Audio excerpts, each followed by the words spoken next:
1970. When they had the Torah in their hands, they had it only with Rashi, which means that the way in which they understood the Torah, the stories of the Torah, was largely through the eyes of Rabbi Shlomo Yitzchaki, an 11th century vintner from France, and the greatest mind Judaism has ever known, in my opinion. Here's one of the stories that he tells. At the end of Parshat Noach, Ve'ela toldot Terach, Terach holidet Avram, et Nachor ve'et Haran, v'Haran holidet Lot. Here is the line of the Torah.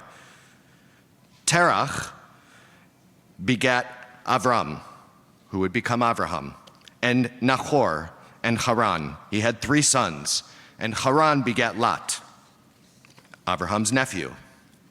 Then the Torah says, Vayamot Haran al Pnei Terach, and Haran died during Terach's lifetime, but literally before the eyes of Terach, his father. Colloquially, Haran died while his father was still alive. Al Pnei literally is right in front of him, he died. Right in front of him, he died, begs the question, what happened? And so Rashi tells us the story of what happened. Here it is.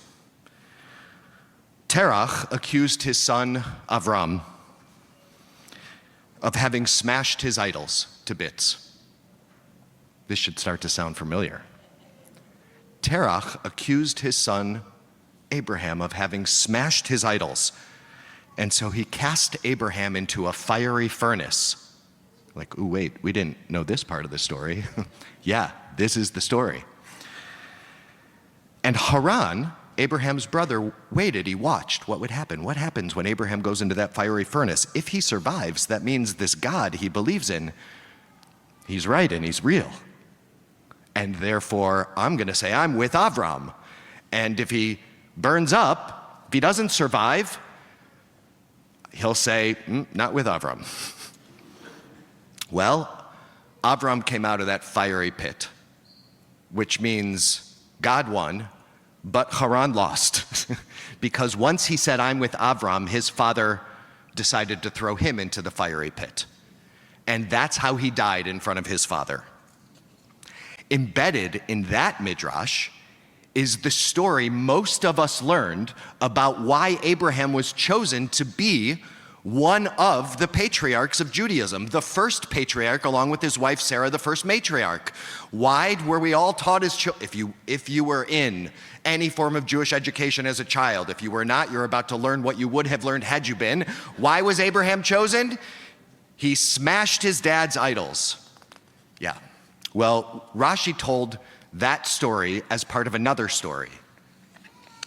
I want to tell you a little bit more of the story, because what Rashi did in his commentary that got printed next to the Torah is he was basically taking older material that he did not make up himself and culling it into a commentary.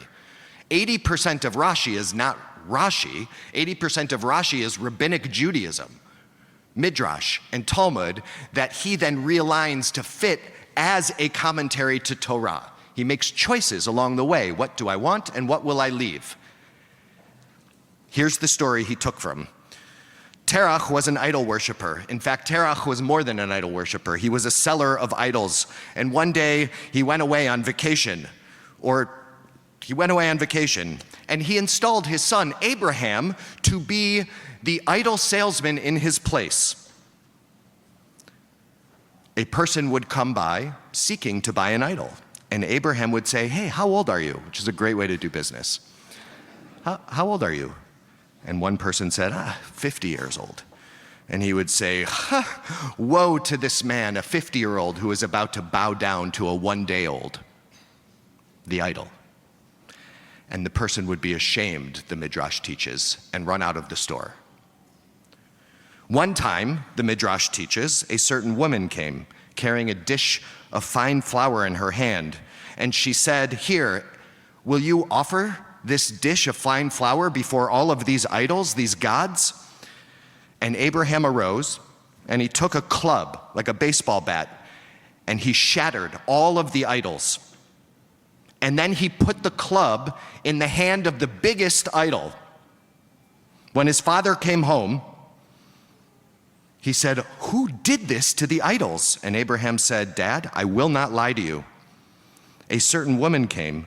She was carrying a dish of fine flour in her hand, and she said to me, 'Here, will you offer this to them?' And I offered it to them. And then one idol said, 'I will eat the flour first.' And another one said, 'I will eat the flour first.' And the big idol smashed all of the other idols. And Terach said to Abraham, 'Are you mocking me? These idols aren't alive.' And Abraham said, 'V'lo yishma'u oznecha ma shepicha omer?' Do your ears not hear what your mouth is saying? These idols are not alive is exactly the point that I am trying to make. And that is the story of Abraham breaking the idols. Now, why is it that Rashi didn't tell the whole story, chose to embed one slice of the story into a commentary about why Haran dies in the face of Al-Paneh, in front of his father? I don't know. There is an entire academic field of Mikorot Rashi, Rashi's source material, and why Rashi chooses what Rashi chooses and leaves out what Rashi leaves out. And it's an incredibly interesting area of Jewish scholarship that nobody really pays attention to. I think because maybe in the first story, Abraham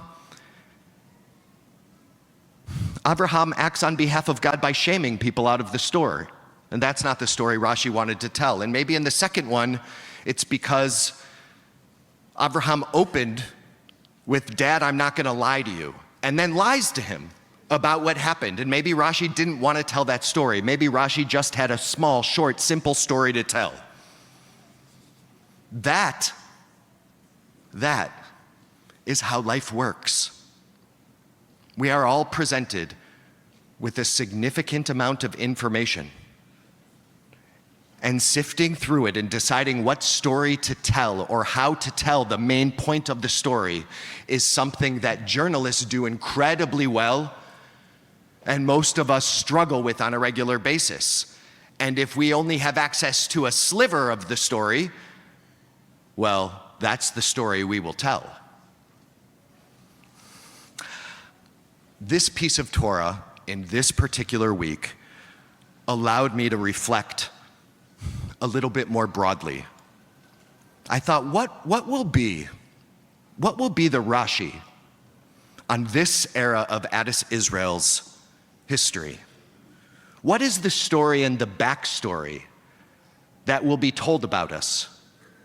Rabbi Rabinowitz wrote a book called The Assembly about Adas Israel. It's a Rashi. It is obviously only a sliver of the story, but it's the one we all know because we don't have access to most of the rest of the story. He decided, beautifully by the way, beautifully, what story to tell. What will they say about the Holtzblatt, Alexander, Brown, Goldsmith, Solomon, Krinsky, Olcott era? What will they say? Here are a couple stories or Rashis or headlines that I hope my grandkids will read. That here, even amidst disagreement, in a hyper-divisive society, we in this community did not diminish one another or put one another in harm's way. That here our music, our prayerfulness was grounded and ancient and soul-stirring and sometimes counterintuitive and sometimes risky. I hope the Rashi is that we never stop turning towards one another with acts of love, chesed, in any moment, joyous or painful, as it is for very many of us right now. I hope they say that there was rarely a day in the Beit Midrash where a Jewish text wasn't seriously being taught or studied. I hope they say that we formed deep bonds with our faith partners without any expectation of reciprocity, but only because that's what chesed is at its core. I hope they will tell a story about our clergy team, a clergy team that didn't shy away from holding up a moral mirror to power or a moral mirror to themselves, even if there was communal dissent as to the precision of the moral argument. I hope they tell the Rashi That at Addis Israel, they didn't wait for society's most vulnerable to show up at their door, but they searched them out and protected them even when it didn't serve their own self-interest. I hope they tell a story about this era that we never stopped fighting for the return of our hostages, that we never abandoned our Israeli family, and simultaneously and persistently and publicly never stopped publicly mourning the tragic loss of civilian lives, be they Israeli or Palestinian, Jewish or Muslim or Druze or Christian, that we held our leaders to a very high standard. I hope they tell the Rashi that we honored our synagogue's past, that we revered it, even as we instituted changes that would be unrecognizable to our previous generations. We are living in the story that will be told generations from now. Somebody else, long after we are gone, will codify whatever it is we are doing with a Rashi-like precision of deciding what's the most important piece to tell. If you ask us what we want this community to be thinking about after this week and in the coming days, no matter where you stand or how you filled in the little bubble, is what is the story you would like to be told about you?